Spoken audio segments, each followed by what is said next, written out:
আমার রেসিপি ফুলকপির ডাঁটা চচ্চড়ি। নিরামিষ এই রেসিপিটি এতটাই সুস্বাদু হয়, এই একটি পদ দিয়ে পুরো ভাত খাওয়া কিন্তু হয়ে যাবে। ভিডিওটি শুরু করার আগে একটা অনুরোধ, ভিডিওটি ভালো লাগলে লাইক কমেন্ট করবেন এবং সাবস্ক্রাইব করে পাশে থাকবেন। ডাঁটা চচ্চড়ি করার জন্য আমি ফুলকপির ডাঁটা নেব। আমি কিন্তু ফুলকপির নরম ডাঁটাগুলোই নেব, শক্তগুলো বাদ দেব। ডাঁটাগুলো একটু ছোট ছোট করে এবং দু টুকরো করে কেটে নেব। ভালো করে ধুয়ে নিয়েছি। আর নিয়েছি সিম, গাজর, বেগুন, আলু। বেগুনটা কিন্তু সবজির তুলনায় একটু বড় হবে। সিমগুলো এবং বাকি সবজিগুলো একটু লম্বা লম্বা করে সরু করে কেটে নেব। মশলার মধ্যে নেব হাফ চামচ পোস্ত, হাফ চামচ সর্ষে আর ঝালের জন্য কাঁচা লঙ্কা, একটা স্মুথ পেস্ট করে নেব। এবার একটি পাত্রে জল দিয়ে তাতে দিয়ে দেব নুন। আমি যে ফুলকপির ডাঁটাগুলো বানিয়ে রেখেছিলাম সেটা দিয়ে ভাপিয়ে নেব। মোটামুটি মিনিট 5 মতো আমি ভাপিয়ে নিয়েছি। এবার নামিয়ে জল ঝরিয়ে নেব। কড়া বসিয়ে দেব, দিয়ে দেব সাদা তেল। আমি সাদা তেলে করছি, আপনারা চাইলে সর্ষের তেলেও করতে পারেন। ফোড়নে দেব তেজপাতা, শুকনো লঙ্কা আর দেব কালো জিরে। ফোড়নটা একটু সাঁতলে নেব। সাঁতলে নিয়ে আমি এর মধ্যে দিয়ে দেব আলু আর দেব গাজর। আলু এবং গাজরটা ভাজতে একটু সময়ও লাগে এবং একটু শক্ত থাকে, সেই জন্য কিন্তু আমি আগে দিয়েছি। আলু গাজরটা দিয়ে মিনিট 2 ভেজে নিয়ে আমি এবার দিয়ে দেব সিম এবং বেগুন। সিম আর বেগুন কিন্তু সহজে ভাজা হয়ে যায়, সেজন্য আমি পরে দেব। এখানে আর চাইলে আপনারা মূলো, মিষ্টি কুমড়ো এবং আপনাদের পছন্দ অনুসারে সবজি যোগ করতে পারেন। ঢাকা দিয়ে 3 মিনিটের মতো রেখে দেব। ঢাকা খুলে আমি নেড়ে নেব। গ্যাসের ফ্লেম কিন্তু অবশ্যই লোতে থাকবে।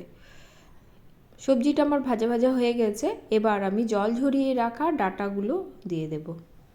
ডাঁটাটা দিয়ে মিনিট খানেকের মতো ভেজে নেব।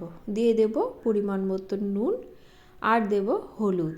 আমি কিন্তু এখানে শুকনো লঙ্কা গুঁড়ো ব্যবহার করব না, যেহেতু আমি কাঁচা লঙ্কা দিয়েছি। আপনারা ঝাল বেশি খেতে চাইলে লঙ্কার গুঁড়ো ব্যবহার করতে পারেন।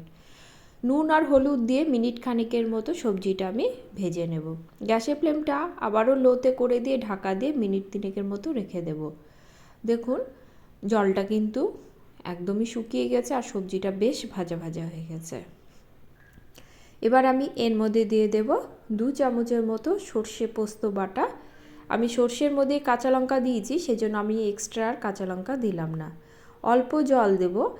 আমি কিন্তু সর্ষে পোস্তটা বেশিক্ষণ কষিয়ে নেব না, শুধুমাত্র মিনিট খানেকের মতো আমি কষিয়ে নিয়েছি। এবার দিয়ে দেব জল। খুব একটা জল দেবার প্রয়োজন নেই, যে পরিমাণ জলে সবজিটা সেদ্ধ হবে সেইটুকুই জলই কিন্তু দিতে হবে। ঢাকা দিয়ে আরও 5 মিনিটের মতো আমি রান্না করে নেব। ঢাকা খুলে দেখে নেব, দেখুন আলু গাজর সব সবজি কিন্তু আমার সুন্দরভাবে সেদ্ধ হয়ে গেছে। এই চচ্চড়িতে একটু মিষ্টি পড়ে, তাই দিয়ে দেব চিনি আর দেব হাফ চামচের মতো সর্ষে এবং পোস্ত বাটাটা। নামাবার ঠিক একটু আগে যদি এরকমভাবে সর্ষে আর পোস্তটা দেওয়া যায়, এর ফ্লেভারটা কিন্তু খুব ভালো আসে। মিশিয়ে নিয়ে আবারও 1 মিনিট ঢাকা দিয়ে রাখবো। 1 মিনিট পরে ঢাকা খুলে দেখে নেব। ঢেকে নিয়ে আমি নেড়ে নেব। দেখুন এইরকমই ঠিক জল জল অবস্থায় নামাতে হবে, কারণ ঠান্ডা হলে ঝোল কিন্তু পুরোপুরি শুকিয়ে যাবে। আমার এই চচ্চড়িটি কিন্তু রেডি। দেখুন কতটা সুন্দর হয়েছে, খেতে কিন্তু অপূর্ব হয়। খুব সাধারণ সিম্পল রেসিপি। আপনাদের যদি ভালো লাগে বাড়িতে তৈরি করার অনুরোধ রইল। আজ তাহলে এ পর্যন্তই। সকলে ভালো থাকবেন। ধন্যবাদ।